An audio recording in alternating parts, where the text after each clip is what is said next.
Is ankle mobility limiting your squat?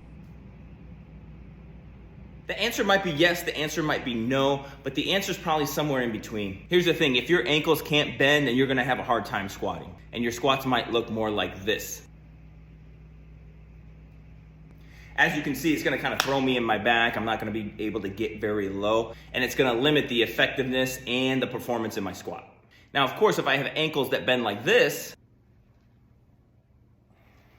that's gonna make it a lot easier for me to stay upright in my torso and get down into my squat nice and deep. It could, however, be a sign of lack of control coming from the foot up, which is something we're not gonna get into today, just something to be aware of. So most people fall somewhere in between, which the ankle limitations aren't affecting their squat quite as much as they may think. It has a little bit more to do with how they're actually getting down into the squat. So if we're using our back and our hip flexors and the front of our shins to squat, we're relying on muscles pulling us into a squat, and those muscles are only gonna be able to pull joints certain depths into a range of motion before they stop pulling. So sometimes what we need to do is we need to change how we're getting into our squat, how we're controlling our squat, what we're using to support ourselves within the squat, and what we're using to get out of the squat. For example, if I use the front muscle of my shin to pull my knee forward,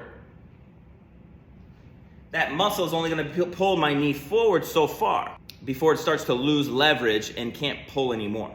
That pulling can also create a bony block because my arch stays up and my shin can't move forward.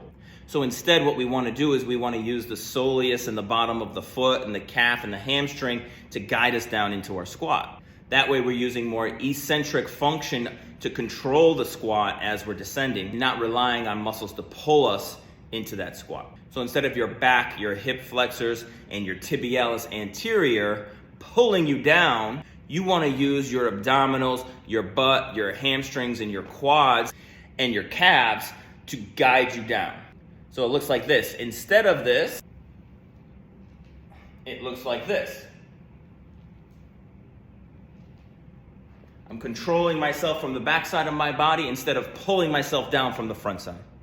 Of course, this takes some practice, so you've got to go slow, you got to do body weight first, and you got to get those muscles on from the top so that they're there when you're ready to go down, and then you've got to keep those muscles on, supporting you and guiding you throughout the full range of motion, and then you can't let them shut off at any point in time in that squat. This is where I would look if all my ankle mobility exercises and such aren't helping me get a better squat, and it doesn't look like my ankle mobility should affect my squat quite as much as it does.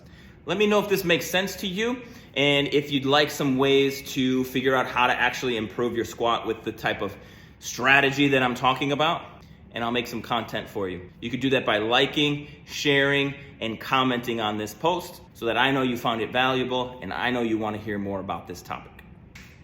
Thanks for watching.